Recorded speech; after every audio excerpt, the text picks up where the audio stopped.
Almighty God, cleanse my heart and my lips that I may worthily proclaim your holy gospel.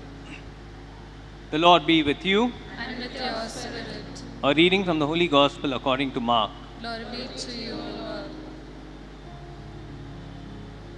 At that time, some Pharisees came up and in order to test Jesus asked him, "Is it lawful for a man to divorce his wife?" Jesus answered them, "What did Moses command you?" They said, "Moses allowed a man to write a certificate of divorce and to send her away." And Jesus said to them, "Because of your hardness of heart, he wrote you this commandment. But from the beginning of creation, God made them male and female. Therefore, a man shall leave his father and mother and hold fast to his wife, and the two shall become one flesh. So they are no longer two, but one flesh. What therefore God has joined together, let not man separate." And in the house the disciples asked him again about this matter. And he said to them, "Whoever divorces his wife and marries another commits adultery against her. And if she divorces her husband and marries another, she commits adultery."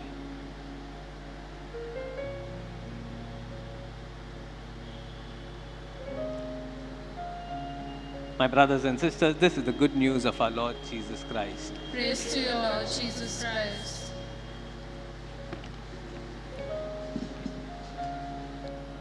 A little girl asked her father, "How did the human race begin?"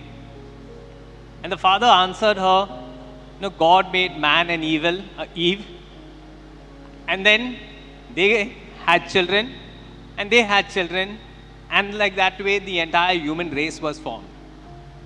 2 days later, the small little girl goes and asks her mother, "How did the human race come about?"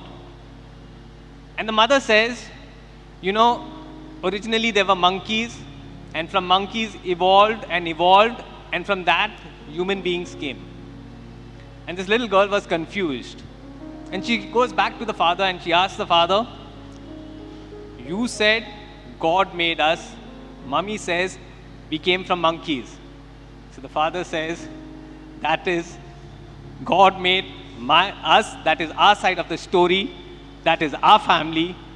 Your mother came from the monkeys, that is their side of the story." As much as of a joke it is, and it is something light, but it brings out two important dimensions for us. One is the scientific dimension of evolution, and the other is God creating human beings. The basic fact remains the same, that God is the originator of all life on earth, and God is the originator of human beings. Some of you may know this, some of you may not know this. Many of us hold on to the creation story as God created Adam and Eve, and from there everything has come about. So Adam and Eve were the first parents. But it's really interesting to know that when the Bible writers were writing the Bible, they put down two creation stories. In one creation story, it is on the 6th day that God created man and woman together. And in chapter 2 of Genesis, not very far, immediately in chapter 2 of Genesis, God creates man, then he creates everything else, plants, animals, everything. He lets man name everything, and then he creates woman. And then they live together. Two stories, both telling us God is the originator. And so if someone really wants to hold on to the Adam and Eve theory, then they should also know that the Bible writers did not give us one story, but gave us two stories, and there is a big difference in how humanity was formed. But for God, human beings were the prime of creation. For God, everything was the human beings. He gave human beings a unique type of intelligence, he gave them a unique type of memory, and he gave them a free will to choose and to love. He set human beings apart from the rest of his creation, and this was his prized creation. But God was also smart enough. He did not create all men, because I'm sure you know if there were only men on this earth, what a mess there would have been. The other way is also true. If He had only women on this earth, there would have been equal amount of chaos. And so God had to create both things, man and women, and together men and women complement each other and they make up for whatever lacks in the other. But they say Adam and Eve at least were the happiest and the luckiest because they did not have in-laws to interfere in their lives. So for that matter, at least Adam and Eve were really, really lucky. They had no in-laws interfering in their life. But the union of man and woman for God was sacred. Right in the beginning, right in that second chapter of Genesis, when God creates man and woman, God commands them that man must leave his father and his mother and join with his wife, and the two will become one flesh. That is what God dreamed right in the beginning. That was His original plan. There was nothing to separate us. And God uses this idea, and from there the whole of creation multiplies. And for God, for humanity, this prime family was the basis of God's love.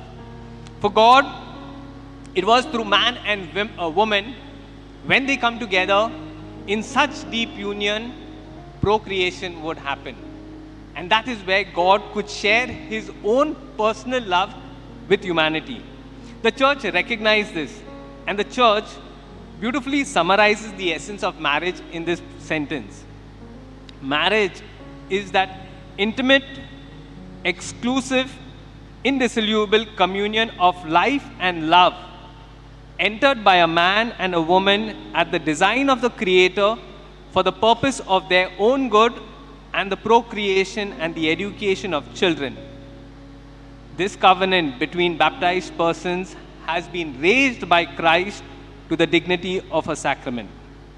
So, my dear brothers and sisters, the church recognized this original plan, this original dream of God, that man and woman must come together and live together, and once they are joined in the sacrament of matrimony, they are bound forever and ever to live together. Marriage is that intimate union between a man and a woman, where the man and the woman give themselves totally to the other. The spouse lets go of everything and lets this one person get into the other person's life absolutely and completely. For this, it definitely requires that sense of commitment, it requires trust, and it requires that faithfulness. Unfortunately, today in the present context, the world has literally diluted this entire understanding of what God Himself has given us.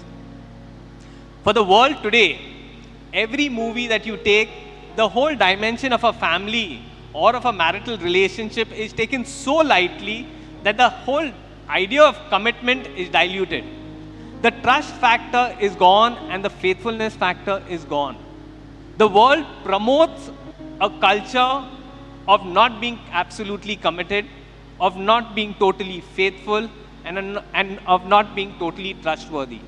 That is what the world promotes. And for our youngsters, this is a big, big challenge.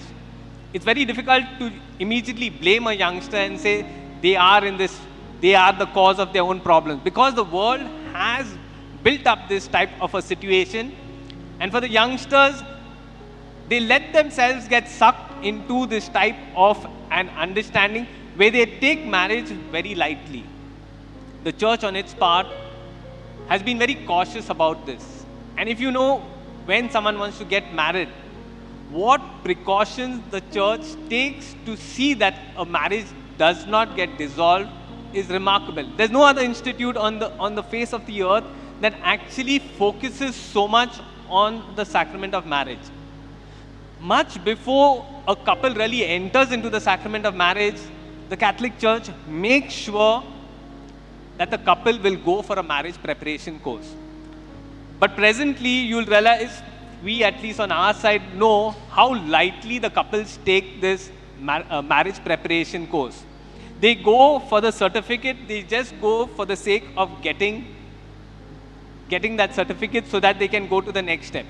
And the focus of the 3 rings for a marriage are what now they say is, the first is the engagement ring, the second is the wedding ring, and the third is the catering. So even while they are at the marriage preparation course, they're already thinking of the hall and they're thinking of the catering. They're not thinking of how they're going to mend their lives and offer themselves to one another. It's the sad thing, but we experience this reality when we are sitting this side of the church. The second preparation that the church really gives every couple is the prenuptial inquiry. This is a sacred inquiry where the couple will swear on the Bible that they are telling the truth and that they know something about the other spouse that they are going to marry. And here also, after doing so much, we find at so many times that most often or very often, one of the spouse is just mesmerized by the fact that they have to get married. Or they are mesmerized and they are so emotionally caught up in this dimension that I have to get married.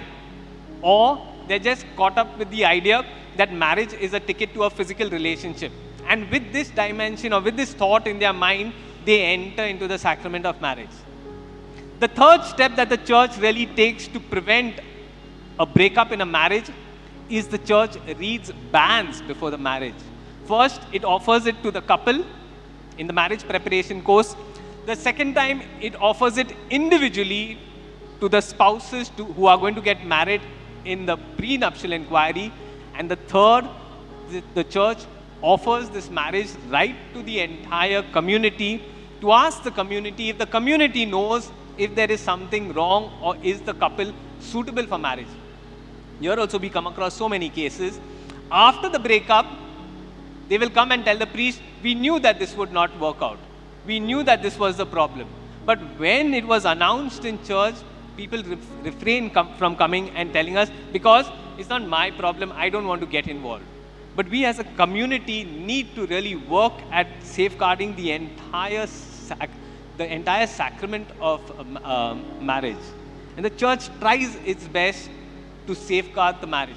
And that's when Jesus takes up the matter against the Pharisees, he will quote Genesis, right? That first book of Genesis, the second book of Genesis, when he says, man and woman must leave their father and mother and come to live together and they become one flesh. And Jesus further goes on to say, therefore, what God has united, man must not separate it. The union of marriage, when Jesus affirms that it happens in heaven, marriages are made in heaven. And Jesus affirms it that what God has united, humans must not separate. It is definitely not an easy sacrament. It is not an easy institution to live with someone else for the rest of your life. And here is where, my dear brothers and sisters, we cannot do it on ourselves. Everyone requires the presence of God. We as religious, as priests, we depend on God for the sustenance of our vocation. Equally, every family needs to depend on God for their sustenance and to save that vocation of marriage. They say that a family that eats together and prays together stays together. They are such simple things, but people tend to get so caught up in the world. I will do my thing my way, you do your thing your way. And it starts with simple cracks. I don't talk to my spouse for one day, and that one day becomes 2 days, and then it becomes 3 days. And then afterwards, both become quite comfortable with the fact that we are quite okay not talking to one another. It's not that we, being priests and religious, are on a different side.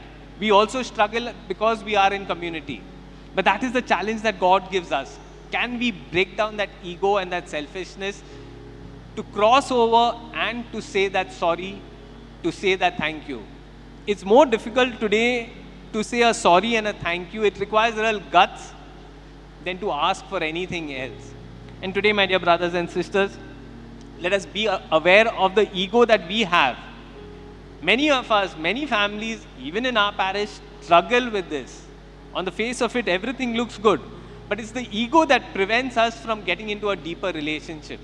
And here today, the church, Universal Church, offers us both the readings, the first and the third. And if you paid attention to the second, where the writer to the Hebrews brings out this dimension of suffering, very much a part of our lives. Within a family life also, if we are able to break down that ego and accept that suffering at different times, we will be able to nurture our families. We should not let our families deteriorate from small things, but they say when the seed starts cracking or when there is a crack and we notice it, mend it before it ruptures and it breaks.